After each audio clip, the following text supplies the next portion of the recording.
Hello store owners! Today, I'm going to show you a neat little feature for wholesale stores, adding a Save to Wishlist button right onto your order form. Instead of your wholesale buyers hunting through individual product pages, they can save items for later, straight from the same table where they're already placing their order. Let's add the button. I'll head over to Wholesale, then Order Forms, and open the form I want to edit. Here in the Order Form table, I can just drag the wishlist element into my table. I'll drop it right next to my Add to Cart button. Look at that. It's already showing live in the builder, styled exactly the way it'll look on the front end.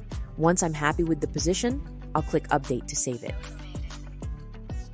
The button on my order form actually pulls its styling from my product page settings.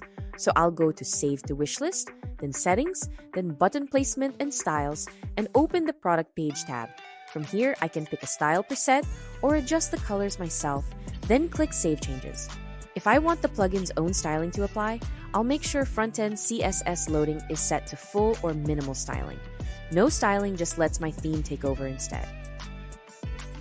One thing worth knowing, guests see this button by default, same as they would on a regular product page.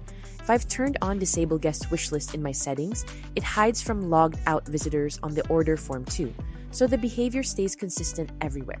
And if my order form is only open to logged in wholesale customers anyway, this setting won't make any difference.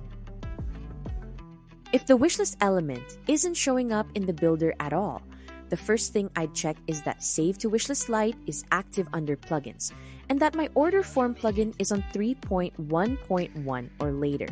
The column only registers once Lite is running. If the button shows up but looks a bit broken, that's almost always the Frontend CSS Loading setting, sitting on no styling, so I'd switch that back to full or minimal. And that's really all there is to it. One drag and drop element, and your wholesale customers can start saving products for later right from their order form. I'll link the full article below if you want to dig into the details. Thanks for watching. Please don't forget to like and subscribe to our channel.